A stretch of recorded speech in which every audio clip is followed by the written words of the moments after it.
വാണിയംകുളം തൃക്കങ്ങോട് 9ാം വാർഡിൽ തുടർച്ചയായി 4ാം വാർഷികാഘോഷം സംഘടിപ്പിച്ചു. ബി.ജെ.പി. സംസ്ഥാന ട്രഷറർ അഡ്വക്കേറ്റ് ടി. കൃഷ്ണദാസ് ഉദ്ഘാടനം ചെയ്തു.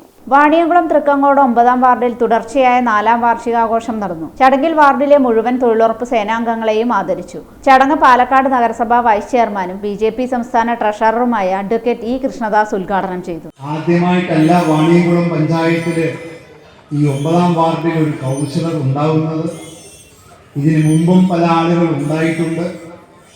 ഇതിനു മുമ്പും പല ആളുകൾ നമ്മുടെ വാർഡ് മെമ്പർമാരായി നമ്മളെ പ്രതിനിധീകരിച്ചിട്ടുണ്ട്. പക്ഷേ ഈ 4ാം വാർഷിക ദിനത്തിൽ ഇവിടെ നിൽക്കുന്ന സമയത്ത് എനിക്ക് 100% എനിക്ക് പറയാൻ സാധിക്കും, ഇതുപോലൊരു മെമ്പർ ഇവിടെ ഉണ്ടായിട്ടില്ല എന്ന് എനിക്ക് 100% എനിക്ക് പറയാൻ സാധിക്കും. അതുകൊണ്ട് തന്നെയാണ് ഞാൻ സൂചിപ്പിച്ചത്, നമ്മൾ ഓരോരുത്തരും ഭാഗ്യവാന്മാരാണ്. കാരണം സത്യത്തിൽ ഞാൻ ഞെട്ടിപ്പോയി. ഞാൻ നേരത്തെ ഇവിടെ അദ്ദേഹത്തോട് സംസാരിച്ച സമയം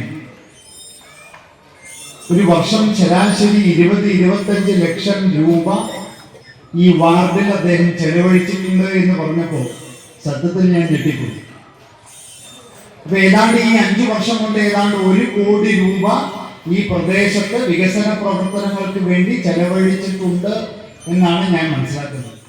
വാർഡ് മെമ്പർ എ.പി. പ്രസാദ് അധ്യക്ഷത വഹിച്ചു. കർഷക മോർച്ച ജില്ലാ secretary K. Gopinath, booth president K. Madhusoodanan, ward സംയോജക് M K. Pratheesh, booth general secretary K. Madanamohanan, P. Bharathan, Sreeja, Madhusoodanan, Shyamalakumari teacher, Sumangala teacher തുടങ്ങിയവർ സംസാരിച്ചു.